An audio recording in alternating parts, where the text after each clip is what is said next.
자, 안녕하세요. 북수영 카페 여러분. 오늘 저번 시간에 이어가지고, 어, 금나라 관련된 내용을 이제 좀 볼게요. 교재 몇 페이지 펴보시냐면요. 167페이지 펴보세요. 자, 금나라가 이제 등장했던 시기 내에 국내 상황을 좀 살펴봐야 될 텐데, 금나라가 등장했던 시기는 12세기죠. 12세기는 이 문벌 귀족들이 이제 집권을 했던 시기예요. 그래서 이 문벌 귀족들이 이제 좀 보수화되고 좀 문약화되는 그런 경향을 보이게 되거든요. 그래서 이제 이들은 예전에 이제 권한족처럼 이렇게 전면적으로 싸우지 않고 대개 보면 싸움을 하지 않은 방향으로 하려고 했죠. 그래서 이제 4대 정책을 이제 하게 돼요. 그래서 전쟁보다는 4대 정책을 추구한다. 물론 이제 예전에 이제 그 금나라 등장하기 전에 여진족들은 이제 격렬하게 이제 저항도 하고 토벌도 하지만 어, 그 후에 금나라가 등장한 후에는 4대 정책을 하게 되고 이 4대 정책을 이제 선택했던 그 사람이 이자겸이죠. 전 시간에 이제 살펴본 것처럼. 그래서 이자겸은 자신의 어떤 정권을 유지하기 위해서 주변에 안정이 필요했기 때문에 4대 정책을 또 선택한 이유도 있어요. 자, 그래서 이제 그 총회 관계를 좀 볼게요. 자, 총회 관계는 이제 그 여진족들이 부족별로 이렇게 뭐냐면 흩어질 당시에요. 네. 그 당시 여진족들은 전에 이제 여진족들은 그 당시 합쳐지지 못하고 어, 그 만주나 이제 한반도 북부 지역에 흩어져 살아고 있었거든요. 자, 그래서 이제 이 고려는 건한전쟁 이후에 북진정철 동북방을 전개하면서 이 지역의 여진족들 동변이라고 했어요. 자, 이 지역이라는 것은 주로 한반도 북부 지역, 만주가 아니라 한반도 북부 지역의 여진족을 얘기하죠. 자, 이 지역의 여진족들을 동변이란다. 자, 동변이라는 것은 고려의 기준으로 볼 때 이제 동쪽에 있는 번국이다는 의미야. 그러니까 여기 밑에는 뭐가 깔려 있냐면 고려 중심의 어떤 하이간 이 깔려져 있죠. 그러니까 예전에 우리가 이제 고구려가 그 신화 그를 보고 동이라고 했잖아요. 그래서 나름대로 이제 동이라는 말 자체가 고구려 중심의 어떤 하이간이 반영돼 있듯이 이거는 고려 중심의 하이간이 반영된 말이다 이렇게 볼 수가 있죠. 그리고 이제 그 여진족들의 마을을 김이주로 이제 설치를 했어요. 김이주. 자, 이 김이라는 것도 이제 중국의 당나라의 영향을 받은 것 같아요. 네. 당나라에 이제 김이주를 설치했잖아요. 자, 그래서 태조 때부터 동북지방 여진족, 그러니까 한반도 북부 지역의 여진족들의 본격적인 기미 정책을 이제 뭐냐면 추진했고, 여진족들은 토산물인 말, 할, 하산을 바치고 고려는 그들에게 장군이나 대장군 같은 직을 주면서 식량이나 철제 농기구를 사유했다. 자, 대여진 정책은 문종 때 성과가 나타나요. 여진인들은 고려 행정구역 편입을 했는데 그 행정구역이 뒤에 있는 김이주라는 거야. 김이주.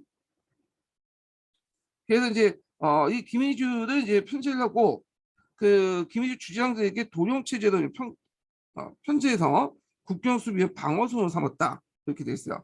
자, 이게 도령 체제라는 것은 뭐냐? 뒤에 이제 고려 시대 때 군사 제도를 볼 텐데 고려 때는 이제 그 뭐냐면 양계 지역에 도령 체제를 둬서 그 당시 이제 그 주진군을 관리했거든요. 그러니까 이제 고려의 시스템을 군사 시스템을 그대로 여진족들에게 이식했다. 이렇게 보시면 될 것 같아요. 그러니까 이제 그 주변에 있는 여진족들 일선을 하고 그다음에 천리정석 이남에 있는 양계의 주진군을 그 다음 부대로 이제 이선을 해서 북방 경비를 담당했다. 이렇게 보시면 되겠죠. 근데 이제 이런 체제가 언제 붕괴되기 시작하냐면 11세기 후반 때부터 이제 붕괴되기 시작해요. 자, 이때 이제 북만주 지역에서 와인부가 여진족들 통합을 하죠. 그리고 나서 이제 남쪽으로 내려와요. 네. 그러면서 남쪽에 내려오면서 한반도 북부까지 세력을 확대시켜 나가죠. 그때 이제 한반도 북부에 있었던 여진족, 예, 토착 여진족, 토속 여진족들은 그 와인부에 의해서 이제 공격을 받게 되죠. 그리고 이제 일부는 이제 와인부에서 점령을 당하게 돼요. 그래가지고 이제 점점 동국의 여러 기민주들을 이제 차지하고 뭐냐 고려를 압박해 오니까 그 당시 이제 그 뭐냐면 일부 이제 친고려 성향의 여진족들이 좀 우리 도와달라 SOS를 치니까 자 그때 이제 그 군대를 파견하죠. 그때가 이제 숙종이 때인데 최초에 이제 그 충돌은 그때 인간이나 윤간이 파견됐는데 패배를 하게 돼요. 왜 패배를 하냐? 일단은 여진족들은 기병 위주고요. 그 다음에 고려는 보병 위주죠. 물론 기병도 있지만 보병 위주야. 그리고 여진족들 기병이 되게 강해요. 여진족들은 이제 일단 그 어떤 민족들이냐면 그 이들은 수렵이나 농경을 했던 민족들이야. 수렵과 농경. 그러니까 반수렵, 반농경을 했던 민족들이죠. 그래갖고 이제 수렵을 되게 많이 했는데 수렵을 이제 하다 보면 산 같은 게 많잖아요. 그래서 말을 타고 등산을 오르고 막 산을 왔다 갔다 하면서 했던 민족들이야. 그러니까 유목민족들은 아니에요. 어떤 사람들이 여진족을 유목민족이라고 하는데 유목민족도 아니고 수렵민족이기 때문에 말을 잘 타고요. 유목민족처럼. 그 유목민족보다 뭐냐 산을 더 잘 타. 말 타고. 유목민족들은 산을 타고 말을 타고 산을 타지 못해요. 예. 근데 이 여진족들은 그 여진족뿐만 아니라 그 밑에 있는 그 종자 말조차도 이 단련이 됐기 때문에 상당히 능선을 잘 타요. 예. 그래서 이 여진족들은 상당히 기병이 강하다 그런 거죠. 그래갖고 결국엔 이 고려가 보병 중심이기 때문에 기병이 여진 중심을 여진족이 기병 중심인 여진족을 이겨내지 못하죠. 자, 이 패전으로 해가지고 그 당시 남아 있었던 이제 정평과 장성 밖에 부근에 있는 여진 총각까지도 다 와인부 치하로 이제 흡수되죠. 그래서 이제 와인부가 그 예전에 고려의 김희주 아래 있었던 여진족들을 토속 여진족들을 완전히 통합을 했다 이렇게 보시면 될 것 같아요. 자, 그러면 이제 여진족을 이제 그 한테 패한 그 당시 이제 고려는 이거 안 되겠다 군대 개편을 해야 되겠다. 그래갖고 이제 숙종 9년에 뭘 만드냐면 별무반을 이제 편성을 하죠.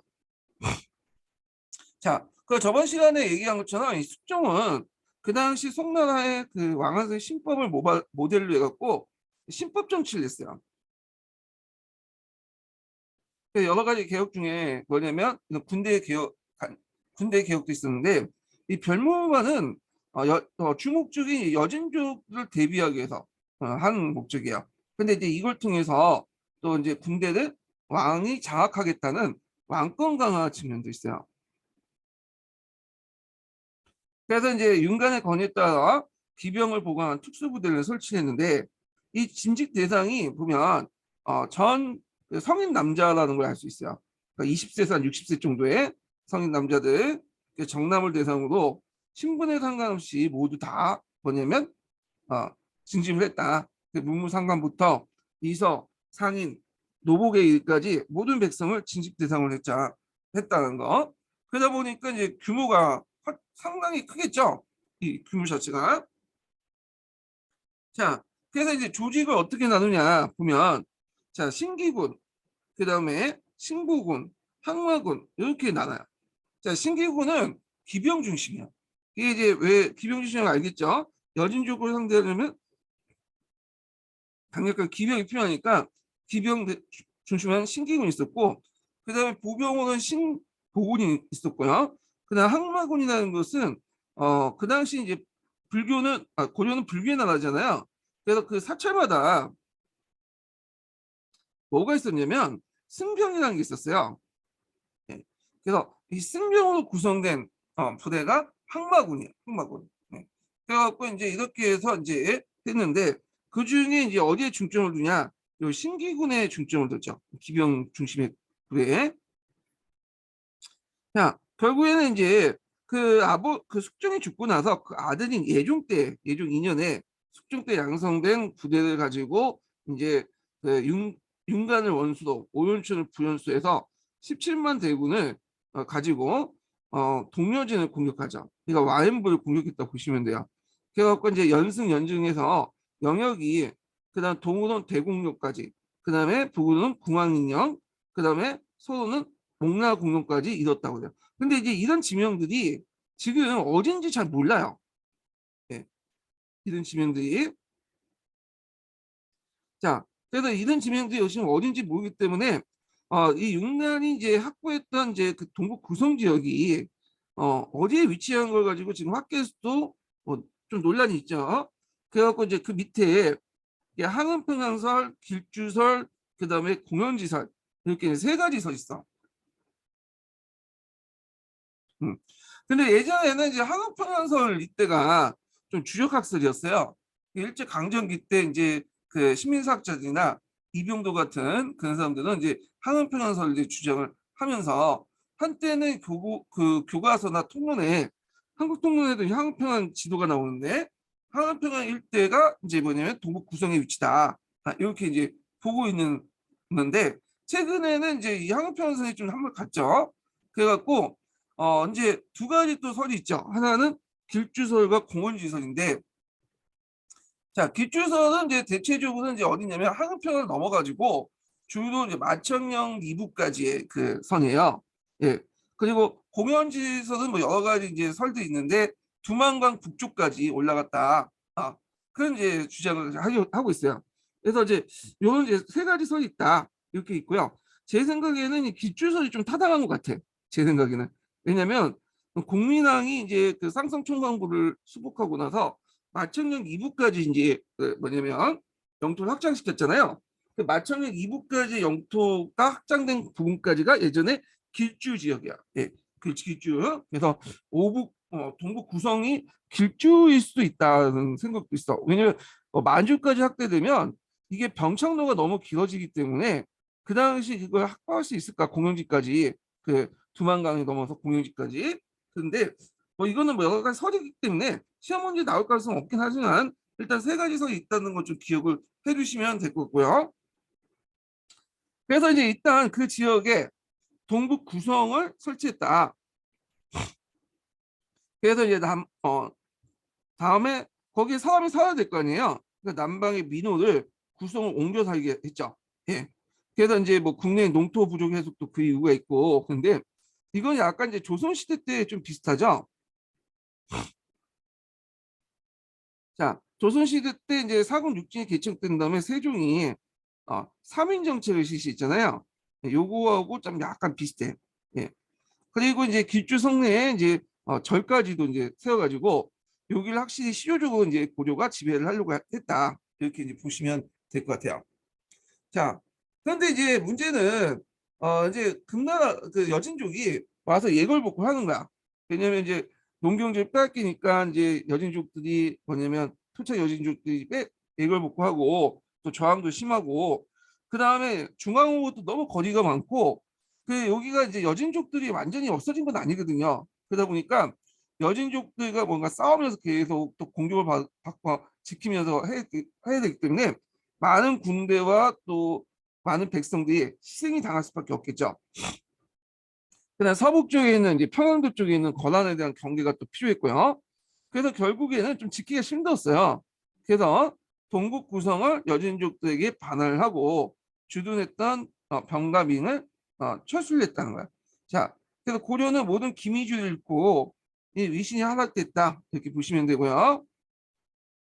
자, 그래서 이제 이후 여진족들이 세력이 점점 커지죠. 그래갖고 이제 그 당시 예종 10년에 1115년에 우야소의 아골타 앞에 와연부가 있죠. 와연부의 아골타가 이제 만주 일대를 장악하면서 나라를 이제 금이라고 계칭하죠. 그리고 나서 1117년에 형제관계를 요구해요. 형제관계. 그래갖고 이제 그 당시 그 개축일 그 사료에 보면 금나라 그 임금 아지 등 5명을 아골타가 아지 등 5명 시켜 편지를 보내어 말하기를 형입벌되는 대연시 궁국 황제가 그 아홉 고려국에게 이 편지를 보낸다. 아 그리고 이제 그 우리 할아버지 때부터 한쪽 집안에 끼어 있어서 우리는 거란을 대국이라고 고려를 부모의 나라고 하여 조심스럽게 섬겼는데 거란이 오만하게 유린하여 우리 인민을 노예로 생각해서 번번이 까닭없이 이제 군사행동했다. 우리가 하는 수 없이 이제 한거에 나서더니 다행히도 하늘의 도움을 받아 그들 선명하게 되었다. 막 이렇게 이제 형제의 이제 맹을 맺자 이렇게 하니까 그거에서 이제 뭐냐면 조정 내에서 말이 많았어. 이걸 맺냐 안 맺냐 가지고. 예. 그래가지고 이제 결국에는 이제 그 뭐냐면 그 금나라 요구를 수용을 했죠. 예. 그래서 그 김부희가 이제 그 당시 그 수용을 해갖고 그걸 이제 형제관계 요구를 맺었다 이렇게 보시면 될 것 같아요. 자, 근데 이제 금나라가 더 강성을 했어요. 그래갖고 이제 금나라가 여진을 멸망시키고요. 그 다음에 또 북송도 멸망을 시키죠. 정강의 변이라고 하죠. 이때 이제 금나라가 하고 권한족이 막 요나라 싸울 때 고려는 이때 이제 상황을 보고 어디를 공격했냐면 그 당시 이제 그 내원성 의주를 확보했어. 의주는 그 당시 권한족들이 장악을 하고 있어. 그 요가. 근데 요가 이게 있는데 고려 입장 볼 때는 상당히 거추장스러운 거야. 이게. 그래서 이제 그 당시 그 요가 이제 의주를 장악한 것에 대해서 상당히 안 좋게 봤어. 왜냐면 의주는 압록강 이남에 있으면서 딱 이렇게 길목에 있거든. 이 강동 육주 딱 이렇게 그 안에 딱 길목에 있는 거야. 일종의 이제 뭐야 사랑니 같은 존재야. 근데 이제 여기를 계속 노리고 있었는데 그 당시 요가 이제 금하고 싸울 때 정신이 없다 보니까 그 의주를 살구어머니 이제 공격하고 난 그 헛박을 해가지고 의주를 장악을 해버렸죠. 자, 그래서 이런 실리적인 모습도 보였다. 이렇게 보시면 될 것 같아요. 자, 그 다음에 이제 금나라가 이제 더 나아가서 뭘 요구하냐면 형제의 지위를 넘어서 뭘 요구하냐면 그 군신 관계까지 요구해요. 자, 그러니까 이제 지배층에서도 찬반 경론이 되게 많아지죠. 윤관과 윤원이와 이제 이자경, 척추경, 김희조인데 이런 식으로 이제 찬반 경론이 많아지고 그래서 이제 윤관 같은 사람들은 이제 이거 뭐 받아들이자. 근데 이제 반대했던 사람이고 자, 그 윤원이는 그 윤관의 아들이죠. 이자경 같은 사람은 수용하자. 이런 입장이야. 네. 이자경은 저번에 얘기한 것처럼 만약에 이제 금나라와 이제 뭐냐 사이가 벌어질 경우에 예전에 강조권을 날 수 있다 그런 생각을 한 거야. 강조가 이제 집권하고 나서 이 권한의 관계를 이제 잘못했다가 권한한테 대항했다가 죽었잖아요. 자, 결국에는 이제 그 실수했던 이자겸의 말 듣고 이제 수용을 하게 되죠. 자, 특히 이제 김부식도 이제 물론 이자겸과 대립을 했던 사람이긴 하지만 요거는 입장을 같이 따랐어. 그래서 4대 외교를 하자. 그 군신 관계를 수입하자. 이렇게 이제 해요. 그래서 상표 치신. 치신은 뭐냐면 상표는 포문이라는 뜻이에요. 표문을 올린다는 뜻이야. 포문은 누구한테 쓰는 거냐면 제후가 황제한테 올리는 그들 포문이라고요. 그래서 이제 조선시대 때 우리가 포전문 같은 것도 올렸잖아요. 그래서 뭐 포전문 사건도 일어나고 그런 건데 그래서 상표를 올리고 친신하자, 친하자. 그래서 이제 이때 이제 그 뭐냐면 이소사대는 성왕의 지도다. 우리가 큰 나라를 작은 나라가 작은 나라 고려가 큰 나라를 섬기는 거는 당연한 거다. 그래서 형세를 보아 섬길 수밖에 없다. 이소사대는 성왕의 도이다는 거죠. 자, 이소사대와 이 논리는 이소사대의 그 당한 4대 정책은 고려 시대 때 전반적인 정책이에요. 이건 뭐 이때만 주장한 건 아니고 전반 고려 그 말기 때는 나와요. 그 몽골족을 섬기는 거, 원나라 섬기는 것도 이소사대에 따라서 섬겨된다. 그래서 이걸 뭐라고 하냐? 형세론적 사대론이에요. 그래서 대륙의 형세는 그때그때 변하기 때문에 뭐냐면 그 힘이 있는 사람들한테 달라붙어야 된다, 줄 서야 된다. 그래서 현실적인 외교 관계를 반영한 것이 형세론적 사대론이거든요. 자, 그래서 이제 이 형세론적 사대론이 예전에 기출문에 나왔어. 뭐하고 비교해서 나왔냐면 이 08년도에 나왔는데 조선시대 때 명분론적 사대론과 비교해서 나왔어요.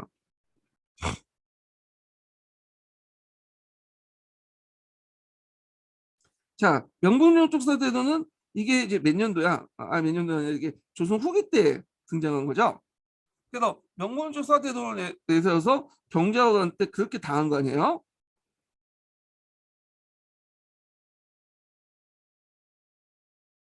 이게 당했잖아요. 이 명불허전 사대는 대상이 뭐예요? 명이죠, 명. 명이 이제 예전에 조선기 때 들어가서는 상당히 이제 부모의 나라로 보게 된 거야. 우리를 도와줬던 제조 지은의 나라다. 그리고 그 밑에 있었던 이제 조선은 왜냐면 자식의 나라죠.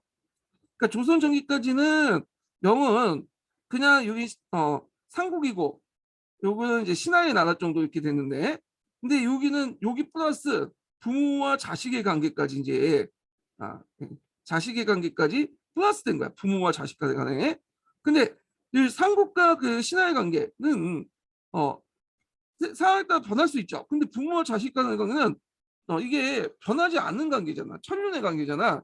그러니까 조선은 신하의 나라면서 자식의 나라이기 때문에 명을 부모의 나라로 상기는 당연한 거다. 배반할 수 없다. 어떻게 자식이 부모를 배반하냐. 막 그딴 논리가 나온 거죠. 그러니까 이제 그때 대륙의 정세를 이제 파악하지 못하고 청나라의 사대 관계를 뿌리치게 된 거죠. 대책 없이 뿌리치게 된 거야. 그러면서 청나라부터 공격을 받았죠. 근데 이제 그 당시 집권자들은 대륙의 형성을 본 거야. 이제는 송과 요는 같다. 그러니까 그만한테 물론 그만 예전에 무시하고 이제 발끝에 떼 정도밖에 안 봤지만 지금 뭐냐면 사대 관계를 맺지 않을 경우에는 우리가 당할 수 있다. 이렇게 생각을 한 거죠. 그래서 이제 물론 이제 그또 자신의 어떤 집권 그 자신의 집권을 계속 위해서는 평화 관계가 필요했고, 그래서 이제 이렇게 대외적인 평화 관계를 파악해서 사대 관계를 수용을 했다, 이렇게 보시면 될 것 같아요. 자신의 정권 유지와 위해선 대외적 평화 관계를 유지하고, 객관적으로 볼 때 이제 고려가 금나라 싸울 게 질 거라고 생각을 했기 때문에 이렇게 이제 판단을 한 거죠. 그래서 형세론적 사료는 조선하고 비교해 볼 수 있는데, 조선은 일종의 사대주의예요. 이데올로기로서 이제 하는 거야. 우리가 이제 뭐 민주주의를 추구하고 그런 것도 있잖아요. 그러니까 중국을 이제 받아들이는 건 일단 당연한 거야. 이데올로기 측면에서. 근데 형세론적 사대가는 똑같은 사대를 하지만 사대 정책이야. 조선은 사대주의된 반에서 고려는 사대 정책이다. 그래서 자기의 어떤 현실적 이해와 관계와 그 다음에 이제 주변의 정세를 보고 판단해요. 선택하는 거야. 이 말은 사대할 수도 있고 나중에 안 할 수도 있는 거예요. 초대할 수도 있는 거죠. 그래서 이제 이런 것들이 조선시대와 이제 고려시대 때 사대 간의 차이점이다. 이걸 좀 기억을 해주시면 될 것 같아요. 이것이 예전에 기출문에 나왔어요. 자, 결국 이제 이렇게 이제 사대의 관계가 형성이 되니까 이제 그 결과를 볼게요. 자, 고려 초의 강력한 문화의식을 기반한 북진 정책이 결정적 타격을 받게 됐다는 거죠. 일부 지배층의 반발은 뒷날 요청이나 정기상의 건국 정벌론을 제기하는 배경이 되었고요. 자, 그다음에 고려와 금사의 조공 채권 관계를 맺게 됨에 따라서 여진을 군수보았던 관념도 점차 사라졌다. 예전에 여진족도 상당히 짐승만큼 생각했거든. 거란족도 짐승이지만 여진족도 더 군수봤어요. 근데 그 우습게 생각하는 그 여진족들한테 그 굴복을 했잖아. 그러다 보니까 관념도 점차 사라지게 되죠. 자, 요거는 이제 그 포셈에 있는 내용이야. 신포셈에 있는 그 내용이니까 암기해 두세요. 요 내용은 나올 것 같아. 그래서 이제 저번 시간에도 얘기했지만 고려하고 다른 나라가 대외 관계 부분은 기초에 자주 언급되는 부분이에요. 이 부분은 우리 조선보다 더 많이 나오는 것 같아. 이 부분은요. 대외 관계 부분은. 자, 그 다음에 몽골족의 원나라에 대해서 이제 보자. 13세기 동북아시아에 이제 새로운 세력들이 나타났죠. 그 징기스칸이 이제 몽골 부족을 통일하고 세력을 확대했잖아요. 그래서 이제 고려하고 몽골의 첫 만남이 이제 어떻게 이루어지냐면 강동석의 역 때문에 일어났어요. 이때 이 사건이 강동의 역, 강동석의 역이라고 하죠. 자, 이 사건이 왜 일어나냐? 이게 고종 6년에 일어나는데 1219년에 일어나는데, 자, 이때 이제 그 몽골하고 거란하고 싸우고 있었어. 네. 그래서 이제 그때 이제 그 몽골군에게 쫓겨났던 이 거란이 고려의 강동성에 이제 들어와서 뭐냐면 운구하고 있으니까 이때 몽골군과 몽골의 그 밑에 이제 부용국이었던 동진연합군이 고려 영내까지 추격해 오는 거야. 그러다 보니까 고려는 이제 일단은 자기 영내에 들어가 있는 그 강동성에 있는 거란족을 쫓아낼 필요가 있겠잖아요. 그래서 약간 이제 뭐 상황적으로 볼 때 몽골군과 고려군이 공동작전을 할 수밖에 없는 상태였고 결국에는 이 공동작전을 계기로 해갖고 강동성을 함락을 했어요. 그리고 이제 이후에 몽골군은 고려에 대해 형제관계를 요구했고 뭐 예전에 뭐 금나라도 그렇게 했으니까 그냥 그러니 하면서 이제 뭐냐면 받아들였던 거죠. 그리고 그걸 근거로 해서 계속 이제 몽골이 세공을 요구하니까 또 세공도 갖다 바쳤는데 문제는 고려가 몽골이 세공을 요구를 했던 건데 이 세공량이 너무 많은 거야. 그러니까 몽골은 겉으로는 형식적으로는 형제관계지만 실질적으로는 고려를 일종의 자기 종속국적으로 생각을 하고 그렇게 요구를 했던 거죠. 결국에는 이제 그 당시 이런 그 몽골의 너무 지나친 공물 요구 때문에 고려의 최씨 정권과 관계가 이제 악화돼요. 그리고 나서 몽골 사신이었던 제규라는 사람이 피살을 가죠. 그래서 몽골 사신이었던 제규가 이제 고려 정부와 더 공물을 받고 가는 도중에 이 압록강을 넘어가는 도중에 뭔가 의문사를 당하게 돼요. 이걸 왜그 저교육이라고 하죠. 또 어떤 책인지 저자 저교육 뭐 재교육 이렇게 되는데 자 하여튼 이렇게 갖고 이제 하게 되는데 저고요라고 또 어떤 책 재교육이라고 적고 이건 어떤 책은 저고요라고 돼 있어요. 이게 아마 한자 그 옮겨졌는 거는 음차하는 과정에 좀 발음 차이가 있는 것 같은데 자 하여튼 재구요 뭐 저고요 이런 사람의 의문사를 하게 되는데 자 이게 이제 풀리지 않는 수수께끼야. 누가 죽였는지 뭐 고려가 죽였다, 그 지역의 여진족이 죽였다 등등 뭐 여러 가지 서 있어요. 그래서 이제 몽골의 침략을 받게 돼요. 근데 이제 몽골의 침략은 이게 1225년에 일어났는데 1차 침입은 좀 약간 7년 뒤에 이제 일어나요. 1231년에 일어나. 6년 뒤죠, 6년 뒤. 그래서 이때 몽골이 잠깐 이제 정권 고치가 있었어요. 그래서 이제 혼란한 틈이기 때문에 이걸 마무리 짓고 이제 공격을 한 거예요. 1232년에. 자, 그래서 이제 몽골과의 항쟁이 시작되는데 일단은 몽골하고 이제 싸움이 몇 번 일어났냐, 뭐 여러 가지 학계 전례가 있겠는데 이게 자질구레한 것까지 이제 합치면 되게 많아요. 예. 그런데 이제 대체적으로 이제 몇 차까지면 6차 진입, 어떤 사람이 7차, 이렇게 보면 보고 있는데 1차에서 뭐 6차 정도, 그다음 7차 정도 이렇게 좀 본 사람도 있고, 하여튼 대체적으로 6번 쳐도 왔던 분데 6번, 7번. 예. 그러면 몽골이 우리나라 공격한 게 뭐냐? 일단 주 목적은 예전에 그 거란족들이 우리 공격한 거 똑같아. 뒤에 이제 만주족도 우리나라 공격한 거 비슷해요. 일단 1차에서 5차까지 전반기 때는 주로 송나라와 금나라를 정벌하기 위한 후방을 안정한 목적이야. 그러니까 일종의 후방 안정 목적이기 때문에 주로 이제 약탈 위주예요. 약탈 위주. 그리고 추대 충거야. 이게 뭐냐면 봄에 공격해서 아니 가을에 공격해서 봄에 돌아가는 거야. 왜냐하면 추자는 가을 초자죠. 이게 그 봄은 이제 봄춘자인데 가을은 어떤 게 추수기잖아요. 추수기 때 이제 보급부대 딸림 없이 몽골은 보급부대가 빠가 없어요. 얘네들은요. 그냥 말 타고 공격해가지고 현지 하거나 아니면 말을 잡아먹고 이렇게 보급을 하죠. 그래서 가을에 와서 여기에서 이제 추수할 때 했던 그 곡식들을 다 뺏고 그러다가 이걸 좀 먹고 이제 약탈 좀 하다가 봄에 들어가는 그 형태죠. 다시. 그리고 나서 좀 일단 몇 년 뒤에 또 재정비해서 또 들어오고 자 그런 형태야. 그러면 이제 대처 방법은 뭐냐? 일단은 이제 2차 때부터 이제 고려 정부는 강화도에서 항전을 하죠. 그리고 이제 그 백성들에게는 성과 상성 위주로 장기전을 펼치게 해요. 이걸 뭐라고 하냐면 상성 입보 정책, 해도 입보책이라거든요. 그러니까 산성에 들어가서 이렇게 하거나 해도 바다의 그 섬에 들어가서 이제 장기전으로 이제 존보하는 거죠.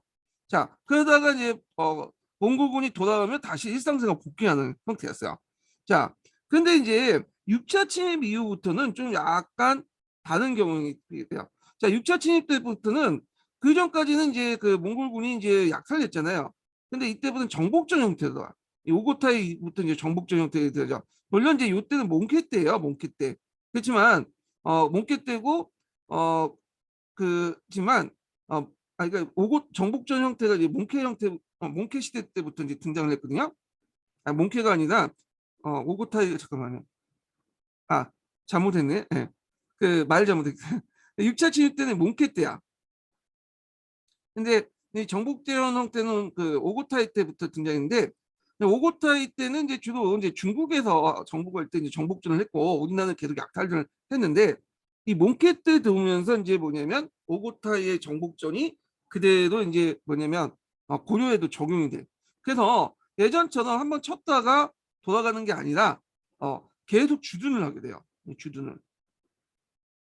그리고 지방에서도 예전에는 나름대로 강력하게 한 걸 했죠. 근데 한 걸 해도 중앙에 있었던 이 고려의 무신 정권들이 어 뭐냐면 병력을 파견해주지 않아. 자기들 가지고 있는 이제 삼별초라든지 그 다음에 그 도방 이런 그 핵심 병력들 있죠. 그런 것들 파견하지 않고 별관만 파견해. 방호 별감이라는. 그래서 뭐 어떻게 방어할 건지 조언만 해주고. 그러니까 전혀 지원을 안 해주니까 그리고 자기들은 이제 개성에 앉아서 팅가팅가 먹고 하니까 아예 모르겠다면서 이제 투쟁보다는 항복을 선택해요. 음. 그래서 이제 이때부터 이제 그 안에서 이제 뭐 동령부, 쌍성총경부가 이제 만들어졌는데 이 만들어진 것도 고려 그 원나라가 처음부터 만드는 의도를 가지고 만든 게 아니라 이 지역의 토호세력들이 이제 뭐냐면 고려를 이제 배신을 하고 항복 가서 땅 갖다 바치면서 만들어진 거예요. 이 땅들이요. 자, 그러면서 이제 다른 양상을 보이게 되죠.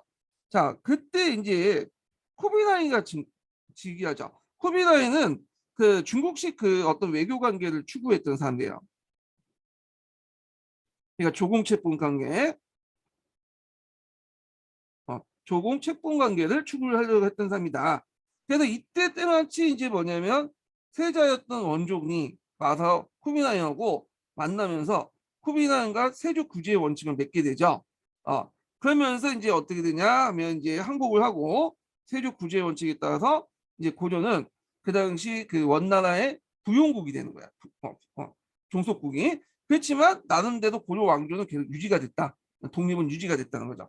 그래서 비록 결과적으로는 고려가 원나라 항복을 했지만 이렇게 1차부터 해갖고 이렇게 쭉 존버를 했기 때문에 쉽게 점령당하지 않고 존버를 했기 때문에 이런 이제 조공국 체제로 해서 전환할 때 그때 기회에 와서 이제 항복을 한 후 이제 뭐냐면 독립을 유지했던 거죠. 예, 이런 것들에서 나름대로 장기적인 한계에 의의가 있는 거야. 이건.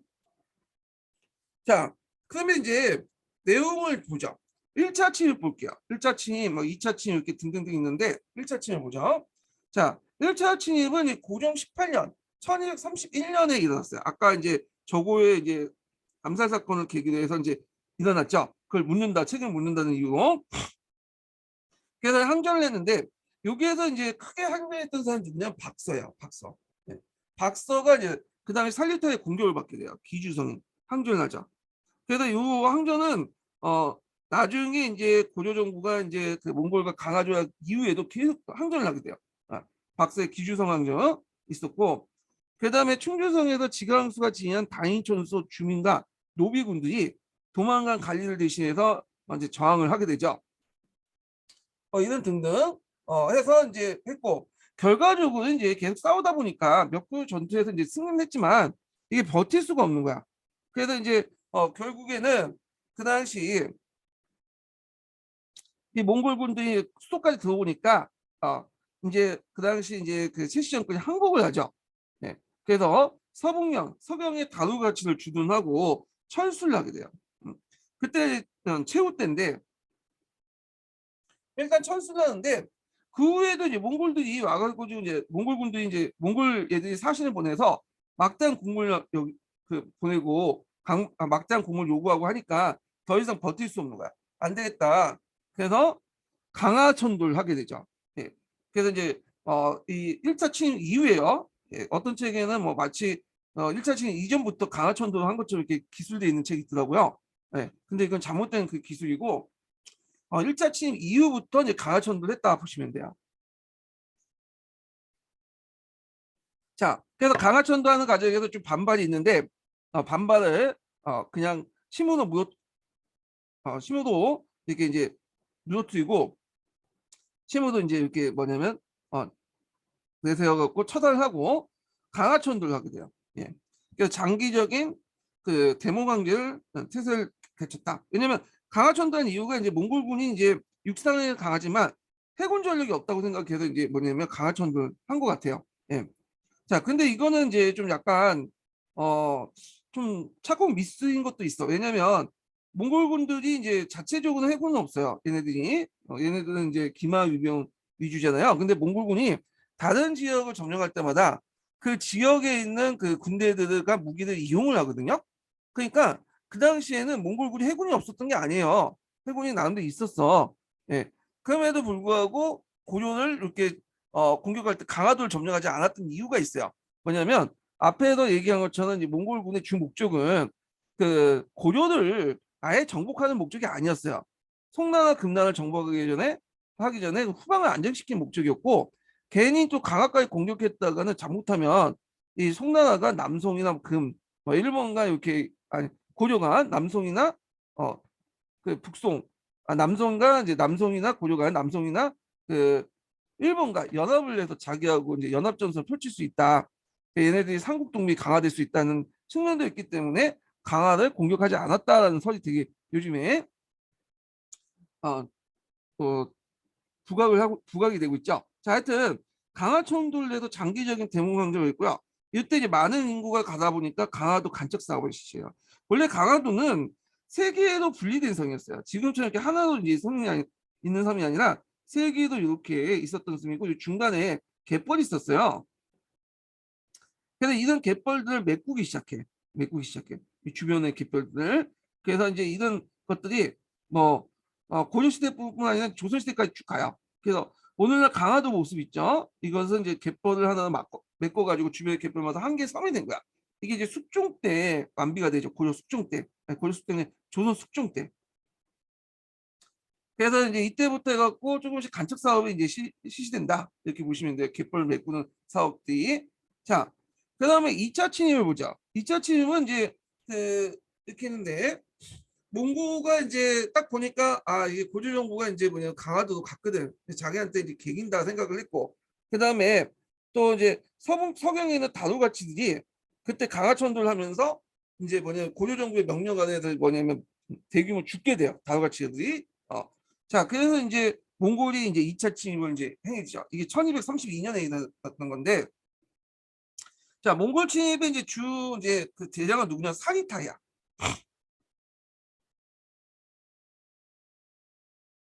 자, 사리타이가 이제 들어오는데, 이 사리타이의 몽골군은 한강 이남까지 공략하고 일부 경상도 지역까지 공격을 하게 돼요. 이때 천인전은 이제 그 충주 부근에 있는 이 부국민 집단인데, 어, 이 부국민 그 집단이 천인선을 공격하는 과정에서 사립타이라고 표시했네 이거는. 네. 하여튼 이때 청인 부국의 김윤우가 쏜 화살에 사살돼요. 예. 이 김윤우는 이제 여러 가지인데 그 당시에는 승려였다고 그래요. 여기. 그래서 이제 부국민들이 이제 그 김윤우의 승려를 주도하되 그 뭐냐면 방어를 하다가 뭐냐면 싸우고 있다가 사이타이가 이제 화살에 맞았는데 김윤호가 쏜 화살이라고 했지만 실제로는 이제 그 기록에 보면 김윤호가 자기가 쏜 게 아니라고 이게 얘기를 하고 있거든요. 싸우다가 아마 그 여러 화살 중에 하나 맞은 것 같아. 우연히. 그래서 이제 몽골군 같은 경우에는 자기 수장이 죽으면 일단 철수를 하게 돼요. 그래서 이제 일단 몽골군이 철수를 하고요. 김윤호는 그 후에 이제 승려에 있다가 한속을 해갖고 그때 중랑장인가 그랬어요. 고려 중랑장으로 이제 승급이 돼가지고 고려 군인으로서 이제 활동을 하게 되죠. 예. 그래갖고 이제 이렇게 있던 걸 좀 기억을 해주시고 나중에 뭐 충주성 전투에 또 큰 활동을 하죠. 이 사람이요. 5차 때 큰 활동을 하게 돼요. 자, 2차 침입 결과 대구 부인사의 초조대장경이 손실되고요. 초조대장경은 예전에 말한 것처럼 현종 때 만들었죠. 거란족의 어떤 대비를 위해서 권한적인 침입을 부처님의 힘을 통해서 무찌르고자 했고 천인 부국이잖아요. 근데 부국이라는 건 좀 약간 뒤에도 얘기했지만 이제 항소 부국민 해갖고 좀 약간 그 등급이 낮잖아. 네, 그래서 현우 일반 현우 승격됐다는 거. 자, 그다음 3차 침입 보자. 3차 침입은 1235년에 일어났고 약 5년 동안 이제 뭐냐면 장기적인 침입이었어요. 좀 다른 침입 때보다는 길었어 기간이. 네. 그래서 이제 그 당시 이제 그 해서 이걸 이제 봤는데 그 당시 이제 몽골이 공격하면서 뭘 요구하냐면 그 추육 항복 그러니까 이제 강화도에 있지 말고 강화도에 나와서 개경을 가갖고 우리한테 항복해라. 왜 강화도에서 계속 개기냐? 그러면서 그걸 요구하면서 전국토를 유지해. 우리가 만약에 너네들 계속 강화도에 있을 경우에 우리가 계속 돌아다니겠다. 5년 동안 막 돌아다니면서 해집고 다녀요. 자, 그 결과에 경주에 항농사 구충목탑이 소실되고요. 음. 그 다음에 8만 대장경이 이때 조판이 시작되죠. 그때 이제 최후를 중심으로 해갖고 최씨 정권이 부처님의 심을 통해서 이 몽골 군들을 적대하자 그런 의미에서 8만 대장경을 조판을 실시했는데 이 부분은 대장경 관련된 내용이 있을 때 좀 더 살펴보고요. 그 다음에 이제 4차 침입 같은 경우에는 이제 그 아몽간이라는 사람이 침입했는데 원난 황제 이제 쿠육이 죽으면서 이제 철수를 했고 아니 쿠육이 아니라 그 누구야 몽케가 죽으면서 철수를 했고요. 그 다음에 이제 5차 침입 때는 이제 그 뭐냐면 고종 때 일어났죠. 이때 이제 그 최항이라는 게 사람이 집권자였어요. 최항, 최후의 아들이죠. 그래서 이제 이때 최후가 이제 강경한 태도를 보였고 그때 이제 그 충주성의 김윤용 아까 이제 2차 침입 때 이제 활동했던 사람이죠. 자, 이 사람이 이제 충주에 있었던 민병과 간노를 조직을 해서 간노를 중심으로 부대를 조직해서 70일간은 이제 항전을 하게 돼요. 거의 이제 넘어갈 쯤인데 그때 이제 그 당시 그 뭐야 누가 김윤호가 이제 얘들 불러놓고 노비와 부국민들 불러놓고 만일 힘을 다하여 잘 싸우면 기천을 가지지 않고 단장을 줄 것이다 이렇게 말을 해요. 그래서 이제 이런 김윤호의 말에 이제 자극을 받고 이제 항전을 했다고 하죠. 그래서 그 당시 이제 그걸 통해서 충주의 피해시 배치 백성들이 잠재하고 있는 항전의 의지를 신분 해방을 내지 또는 격상을 조건으로 제시해서 분출시켰다. 그래서 항공전에서 일반 백성의 열량을 가시했다 이렇게 보시면 되겠죠. 그래서 여기에서 이제 충세전투에서 볼 수 있는 것은 신분해방적인 어떤 요소도 볼 수 있다.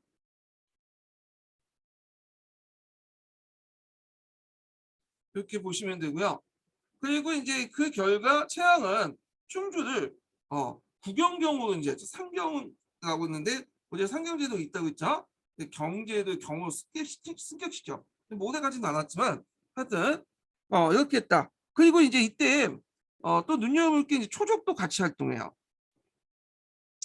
예전에 이제 고려정부에 항거하고 그 다음에 약탈했던 이제 초족들도 이제 몽골족들이 쳐들어오니까 우리도 이제 정부군과 이제 싸우겠다 하면서 정부군하고 이제 함께 싸우게 되죠. 항주 부근의 동성령 전투나 강주의 간악선 초족도 그렇게 싸우고요.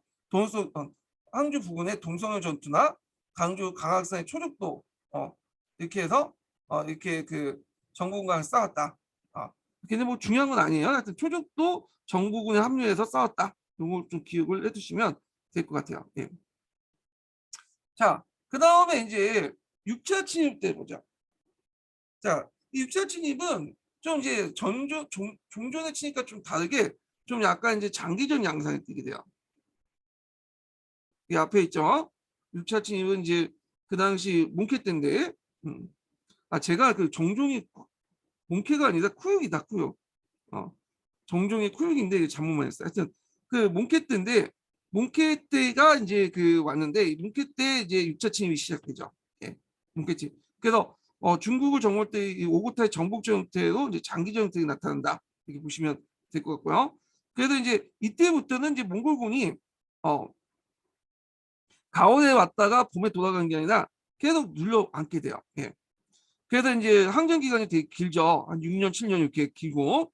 그래서 고려 항전을 보면 이만선 전투가 있어요. 그 다음에 이 아페도 전투 이런 등등이 있다. 그래서 이제 여기 보면 이만선 전투는 다른 지역과 달리 강군이 주도했다. 그러니까 예전에는 이때 강군이라는 것은 주로 이제 삼별초 같은 고려의 중앙군을 얘기하죠. 그래서 이 고려의 중앙군이 와가지고 싸웠다 이렇게 보시면 돼요. 그래서 예전에 중앙군들이 잘 파견을 안 냈어요. 그 지방에 있는 그 지방군들이나 뭐 이렇게 민들이 합쳐갖고 이제 싸웠는데 이때는 좀 약간 특이하게 예외적으로 이제 주도를 했다 이렇게 보시면 돼요. 아페도 전투 같은 경우는 아페도라는 그 섬이죠. 네.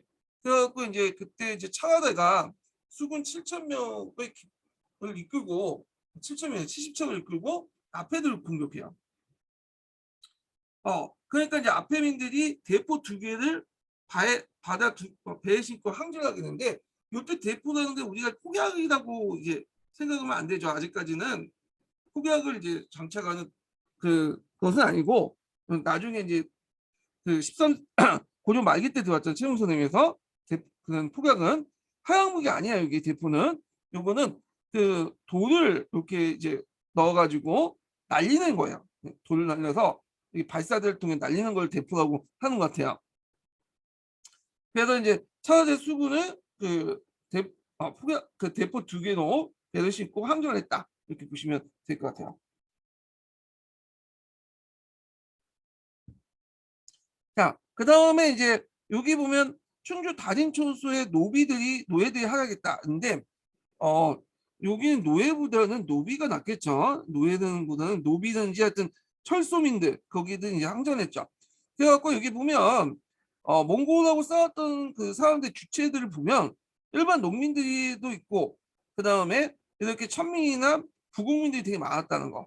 그리고 오히려 이제 뭐냐면 위에 있는 상층 사람들은 몽골이 쳐들어오면 이제 도망을 가고 그런 경우가 많았고요. 자, 그래서 이런 그 항쟁을 통해서 나름대로 부국민이나 노비들이 신분 해방을 하려고 했다. 그래서 항쟁과 함께 신분 해방적 성격도 같이 있다. 이걸 좀 같이 봐주시면 될 것 같아요. 자, 그래서 이제 결국에는 앞에서 얘기한 것처럼 이제 원나 쿠비라이와 세조 원종 간의 강화 협상이 이제 되죠. 그때 이제 세조 구제의 원칙이 구두로 합의가 돼요. 고유의 강화를 맺고 고유의 주권과 고유의 풍습을 인정해주겠다.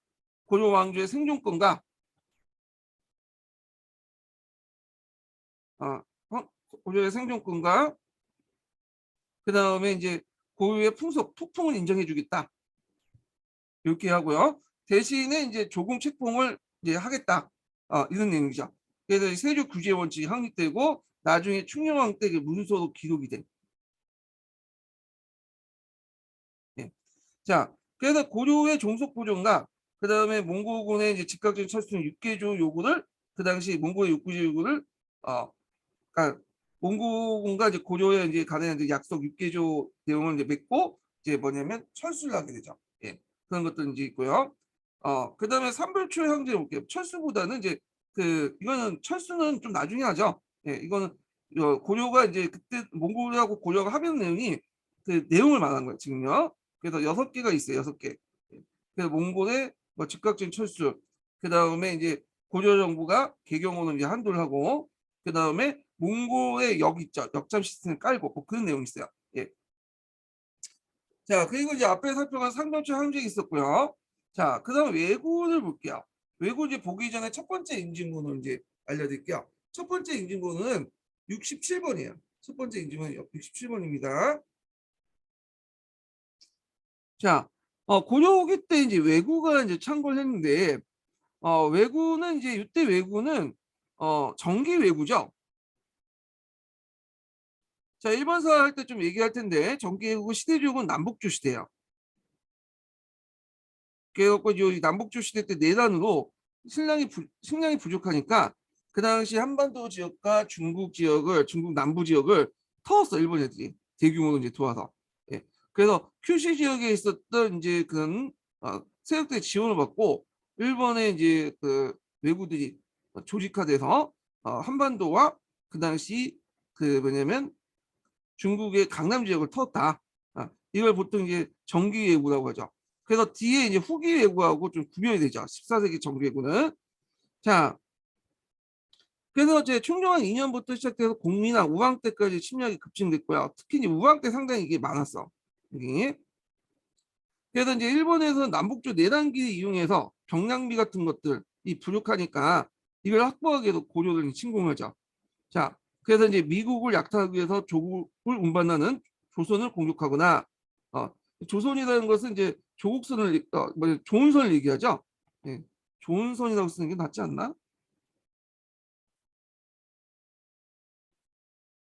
자, 조은선을 이제 습격하거나 양국을 저장한 조창이 있어요. 지역마다 이제 그 뭐냐면 세양미를 이제 뭐냐면 조장했던 이 조은이 있었는데 조창을 공격했어. 원래 조창은 고려시대 해안가에 있었어요. 근데 해안가가 이제 계속 낙탈되니까 내륙까지 뭐냐면 옮기죠. 그러니까 내륙 옮기니까 이걸 보고 또 뭐냐면 그 왜구들도 내륙까지 들어오게 돼요. 내륙까지. 특히 우왕 때 상당히 심해갖고 그때 이제 인민을 노각지하고 노비를 이제 삼거나 노예로 갖다 팔기도 했고요. 자, 그래서 이제 일본 정부 그러니까 이게 많으니까 안 되겠다 왜구를 단속해달라고 그 당시 이제 그 일본 정부가 외교 보습을 했는데 효과를 보지 못했어. 왜냐면 그 당시 이제 일본 정부가 뭐냐면 무력했어요. 무료마치 맞고 이제 초창기 때 얘기잖아요. 예, 그때 남북조 시대니까. 그러니까 이제 그때 무도마치 맞고조차도 외국을 단속을 잘 못했어요. 그 치료를 지휘를 못했고 그 전 지역을 그러다 보니까 효과가 별로 없었죠. 예. 참고로 외구는 일본의 공식적인 정부가 아니에요. 그 정부군이 아니라 주로 이제 그 그냥 큐슈 지역이나 뭐 대마도나 그 일대에 있었던 농민들과 어부들이 이제 뭐냐면 도륙대들이 이제 자체 무장을 해갖고 낙타했던 사람들이죠. 그러니까 이제 일본의 정부군이 아니야. 얘네들은. 예. 자, 그래서 효과가 없었고, 그래서 이제 자체적인 이제 뭐냐면 톱을 하게 되죠. 그래갖고 이제 여기 보시면 이제 뭐 홍상전투, 진포대첩, 뭐 항산대첩 등등이 있는데 홍상대첩은 최영이 이제 홍산에서 부여에서 격탄 전투고, 그 다음에 진포대첩은 이제 최무선이나 나세라는 사람이 진포에서 하포를 이용해서 외구 성박 500여 척을 불타는데 이때 이제 최무선이 나온 거 보니까 이제 뭐 이때 이제 알 수 있는 것은 하포를 이용했다. 하양 무기를 활용했다는 거예요. 하양 무기. 그래서 원나라에서 받아들인 이 하양 무기를 적극적으로 이용을 해갖고 했다. 그래서 하포를 이용해서 해전에서 처음으로 이제 뭐냐면 실전을 치렀던 전투가 진포대전이에요. 세계에서 적으로 그래요. 예. 진포대전은 하양 무기를 이용해서 하포를 이용한 최초의 해전이야. 최초의 해전이다. 예. 최초로 하포를 이용한 해전이었다. 예전까지는 이제 육전에서 주로 이제 하포를 이용했는데 해전에서 이제 하포를 이용했다는 거야. 그래서 이게 왜 그러냐면 예전에는 이제 그 배에다가 대포를 싣고 이 그 뭐냐 상대방을 공격하는 게 힘들었어요. 왜냐하면 대부분 배들이 첨조선 이제 뾰족하잖아. 그러니까 대포를 싣고 쏘면 이게 반동 때문에 이게 버티지 못하는 거야 배가.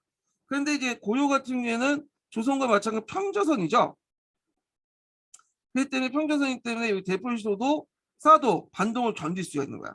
그래서 이제 대포를 적극적으로 해전에 이용을 했다. 이게 최초의 전투가 세계사 최초의 전투가 진포대첩이다. 근데 의미가 있는 거죠. 그 다음에 이제 항상대첩은 이제 그 당시 이제 진포대첩하고 연결돼 있어요. 홍상대첩하고 진포대첩하고 그때 이제 쫓겨났던 그 진포대첩에 쫓겨났던 이제 그 왜구들이 내륙까지 들어가게 돼요. 후퇴하면서. 그러면서 이때 이제 남해 그 이성계가 항산에서 지금 남원 일대죠. 그래서 남원 일대에서 이제 이들을 격파하죠. 그래서 전멸시키죠. 그래서 조선 선조 때 이제 이성계니까 자기 선조 아니야, 그 세류 아니야. 그러니까 이제 우리 한상 대첩위를 이제 건립을 했는데 그날 감원포 대첩에서 이제 경상도 연해의 약타자 정지가 가는포로에서 선멸했다 이렇게 보는 거예요. 이 정지는 상당히 좀 유명한 인물이거든요. 그 제가 이제 밀떡이라서 그 군대 관련된 이제 뭐냐면 프로그램을 많이 보는데 그 전쟁사 관련된 프로그램을 많이 보는데 고려 시대 때는 이제 해군이 그렇게 수군이 강하지 못했다고 그래요. 예. 그러니까 수군이 자체적인 별도의 조직을 갖고 있는 게 아니라 지금 저 해군처럼 육군의 부속 그 병종으로서만 있었다고. 그런데 그 해군을 이제 강화시킨 계기가 이 왜구 때문이야. 그러다가 고려 말기 때. 그 왜구가 계속 쳐들어오니까 기존의 수군 체제 가지고는 육군 안에 있는 병종으로서 조그만 부대 그 병종으로서는 그 감당하지 못하니까 정제 같은 사람들이 나와가지고 수군을 양성하자 그렇게 주장을 하기 시작해요. 그러면서 수군이 이제 육군과 분리시켜 나가고 조직체가 따로 만들어지고 이때 대규모 이제 배를 만들기 시작했는데 그리고 나서 그 큰 성과가 이제 처음으로 나타난 성과가 간운포 해전이었다고 보고 있어요. 그래서 이런 것들 영향 때문에 조선은 이제 건국하자마자 수군과 육군, 그러니까 수영과 병영을 같이 분리시키죠. 수군과 육군을. 그래갖고 이제 이런 체제가 이제 고려 후기 때 만들어진 그런 수군의 어떤 강화 정책하고 영향을 줬다고 그래요. 그 영향을 크게 이제 그러니까 그 수군 체제를 만들었던 사람이 또 정지고요. 시험 문제는 안 나올 텐데 일단 그렇게 해서 이때 이제 수군이 만약 강화돼 나갔고 이게 그대로 조선 넘어갔다 이렇게 보시면 돼요. 자 그리고 우리나라 그 수군은 외구와 그 토벌하는 과정, 외구와 싸우는 과정에서 이게 맞게 조직화됐어요. 배도 이 외구와 싸우는 과정에서 만들어지고 개량화되기 시작했고요. 이런 것들이 이제 성과가 임진하는 때 이제 그 해군의 그 전승에서 나타나기 시작한 거죠.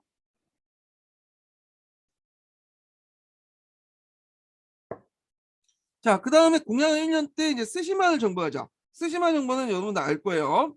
이 스시마는 외구의 이제 근거지가 되잖아요. 그래서 박이가 이제 전함 100척을 이끌고 외구의 소군인 스시마를 정벌했다. 이게 1차 정벌이고 나중에 이제 조선시대 들어와서 두 번에 거쳐 더 정벌이 일어나요. 예. 자, 홍건적을 볼게요. 홍건적. 홍건적은 원나 말기 때 중국 하북성 때에서 일어난 한족 반란군의 하나인데 그 일파 중에 하나가 이제 그 요동 지역에 있었던 홍건적이죠. 그 일파 중에 하나가 몽골군한테 이제 뭐냐면 쫓겨서 고려 공격 들어오게 되죠. 두 번에 거쳐서 들어오게 되는데 그래서 이제 1차 침입은 이제 공민왕 때 8년에 왔죠. 홍건적 우두머니였던 모교경이 압록강을 건너와 의주와 정주를 함락시키고 서경까지 함락을 시키죠. 결국에는 고려의 이제 이순경이나 이방신이 서경 탄환작전에서 격퇴시켰고요. 그 다음에 2차 침입 같은 경우에는 홍건적의 반성, 사유가 10만 명을 거느리고 개경을 공격하죠. 그래서 홍건적이 심지어 개경까지 함락시켜요. 수개월 동안 주둔하게 되고 공민왕이 이제 그 노국공주와 함께 안동으로 이제 몽진을 하죠. 그리고 이때 이제 전국에 이제 군대를 다 모집을 해가지고 그 당시 이제 안우하고 이방시 뭐 이는 최영, 이성계 등이 개경에 있었던 홍건적을 격퇴시켰다. 자, 그 결과 보면 반원 정책이 잠깐 후퇴했어요. 앞에 이제 국민당 정책할 때 그 얘기를 했죠. 원의 연호를 다시 부활시키고 정동행성이 복구되고 간제를 복구했다. 그 다음에 또 이제 뭐냐면 이 홍건적을 격퇴하는 과정에서 홍건적뿐만 아니라 왜구를 격퇴하는 과정도 다 포함돼요. 그래서 홍건적과 왜구를 격퇴하는 과정에서 신흥 무인세력들이 등장하죠. 그 앞에 이제 최영이라든지 뭐 이성계 이런 사람들이 부각이 돼. 그러니까 국민 영웅이 돼요, 이 사람들은. 국민적인 지지를 받게 되고 그때 이제 이성계가 이제 그 신진사대부가 정도령 같은 신진사대부가 뭐냐 손을 잡게 되죠. 손을 잡게 되고 그래서 조선 왕조를 세우는 어떤 배경이 돼.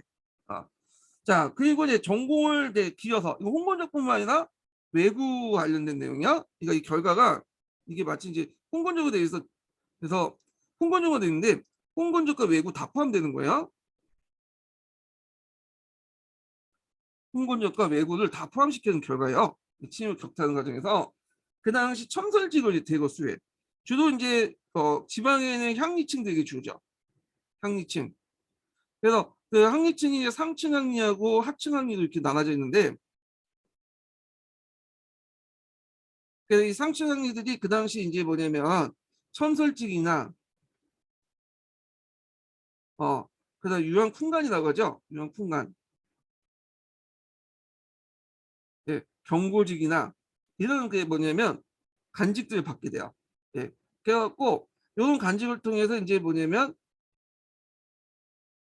그 뭐냐면 하나의 이제 유형 풍간직으로 이제 그러니까 이런 간직을 통해서 상층학리도 이제 좀 약간 권위가 높아지고 되죠. 그들 중 상당수가 또 일부는 신진 사대부로 이렇게 진출하게 되고요. 사대부로서 이제 가거심을 통해서 들어오게 되고 자 그렇게 되는데 자 하여튼 이 첨설지 기단은 첨설지를 대거 수요하게 돼요. 그래서 유황 풍산층이 넓어졌다 이렇게 보시면 되겠죠. 자, 그래서 이제 이렇게 있고 그 다음에 이제 이렇게 있고요. 제도사 넘어갈게요. 제도사 부분을 이제 보겠습니다. 고려시대 제도사 부분은 의외로 시험 문제 많이 나오더라고요. 네. 많이 나왔죠. 뭐 세세는 하는데 임용시험 자체가 이제 풀이 좀 작잖아요. 기출풀이. 그럼에도 이제 불구하고 상대적으로 제도사 부분은 상당히 중요하다. 오히려 조선시대 때 이제 중앙조직보다는 고려시대의 그런 중앙조직 관련된 내용들이 많이 나와요. 그래서 특히 이제 고려시대 때 중앙조직 관련된 내용들을 꼼꼼히 봐두시는 게 좋을 것 같아요. 요번에도 시험이 나왔죠? 네, 요번에도 시험이 나왔죠. 요 관련돼 갖고. 자, 중앙제도 이렇게 있고 제가 요거는 첨부를 했어요. 요거 공무원 교재에 있는 내용인데 각자 이제 보시고 그래서 제가 이제 요 교재를 지금 계속 개장하고 있거든요. 그래서 내년에도 이제 더 첨부해가지고 계속 이제 보강을 할 거예요. 자, 그러면 이제 고려시대 때 이제 체제정비 과정을 좀 볼게요. 중앙조직 관련된 내용이에요. 여기는요. 자, 태조 때는 앞에 있었던 이제 태봉 간제를 그대로 답습을 했어요. 그래서 강평성, 내봉성, 순궁우, 범구 그다음에 이런 것도 있고 내의성을 설치하고 이런 것들 설치했다. 자, 그런 것들 보시면 되고요. 그런데 이제 성종 때부터 달라지죠. 성종 때는 앞에 있었던 태봉 간제와 손절하죠. 손절하고 중국 체제를 수용했어. 앞에 이제 성종 때는 육두품이 집권했다고 했잖아요. 신라의 육두품 계열들이 성종이나 육두품이나 중국을 상당히 받들어 모시는 그런 사람들이기 때문에 중국 체제를 수용했다. 그래갖고 이제 당의 삼성 육부 체제를 먼저 수용했죠. 근데 실질적으로 삼성 육부라고 하지만 뒤에 있지만 중서성과 문화성을 같이 운영했기 때문에 실제 운영에는 이성 육부 체제로 운영이 돼요. 자, 그 다음에 간서와 간직의 명칭들 중국식으로 바뀌고요. 그 다음에 문상계, 무상계를 사용했죠. 문상계와 무상계는 다 뭐냐면 중국식 간제예요. 원래 중국에서 문상계는 문인들에게, 그 다음 무상계는 무관들에게 줬던 건데 우리나라 도입되면서 약간 이제 이게 뭐냐면 좀 다른 방향으로 도입됐죠. 그래서 문상계는 강종 때부터 실시됐는데 요거는 이제 주로 중앙 관계를 가지고 있는 그는 문무관들에게 줬고요. 중앙 관계. 그 다음에 이제 무상계 같은 경우에는 이제 이거는 성종 때 줬죠. 그래서 문무상계제가 성종 때 완비된 거야. 성종 때는 주로 지방의 향리 같은 그리고 공역을 담당하는 사람들을 줬죠. 그러니까 중앙 관계 배제된 사람들에게 줬던 게 무상계예요. 예, 무상계. 그리고 종전에 있었던 이제 그 성종 이전에 있었던 그 간제들 있죠. 뭐 태봉 간제나 뭐 그 지방 호족들 간제들을 다 향직으로 개편시켜 봤어. 향직으로. 향직으로 개편을 시켜갖고 격을 좀 낮췄다. 이렇게 보시면 돼요. 자, 그 다음에 송나라 간지였던 중추원과 삼사를 받아들였다. 중추원과 삼사. 그래서 중추원은 이제 뭐 하는 거죠? 이거는 군사와 관련된 거고 삼사는 재정과 관련된 내용이죠.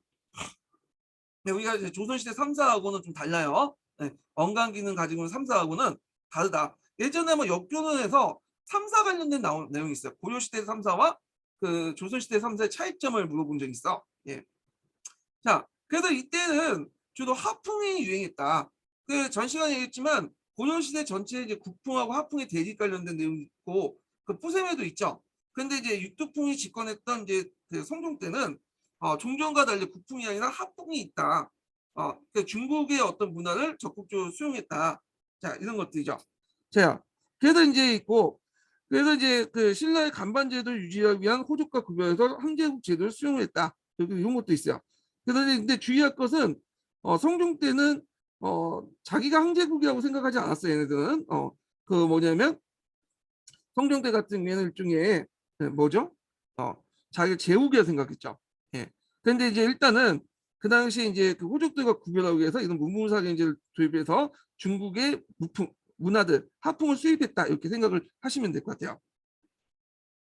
자, 그 다음에 이제 그 현종 때 도병마사 식목도감을 설치했어. 요 시점은 좀 정확히 기억해야 되세요. 도병마사 식목도감은 앞에 당의 삼성 육부 제도나 송해 중충 3사와 달리 우리나라 고유의 뭐냐면 제도예요. 그러니까 성종 때 그 기운을 이루고 있지만 실질적으로 이제 그게 만들어진 건 언제 때냐? 현종 때다. 요거 꼭 기억을 해주세요. 현종 때.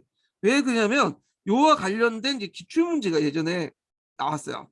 요게 그 당시 시무 28조가 이제 주어지고 나서 그 당시 관련된 간제를 써라. 근데 처음엔 도병마사 식목도감 그 얘기를 했는데 도병마사 식목도감은 당시 만들어진 간제가 아니잖아. 성종 때. 현종 때 만들어진 간제죠. 그래서 요거는 자세한 내용 기출 문제 때 더 얘기를 할게요. 그리고 이제 문종 때 이제 그 간직과 풍계, 간원에 대한 전반적인 조정을 해서 삼성 육부 제도가 완비된 것은 문종 때예요. 네. 삼성 육부 제도가 완비된 건 문종 때다. 그래서 이제 공민왕 때 이제 예전에 원나라 때 왜곡된 간제를 복구해서 삼성 육부 제도를 그 복구시킬 때 그 시점은 언제면 문종 때야. 문종 때. 자, 이런 내용들 같이 기억을 해두시면 될 것 같아요. 자, 그 다음에 이제 그 고려의 정치기구에 대해서 이제 좀 볼게요. 예. 요거는 좀 쉬었다가 진행을 할까요? 예, 요거는 좀 쉬었다가 진행을 하겠습니다.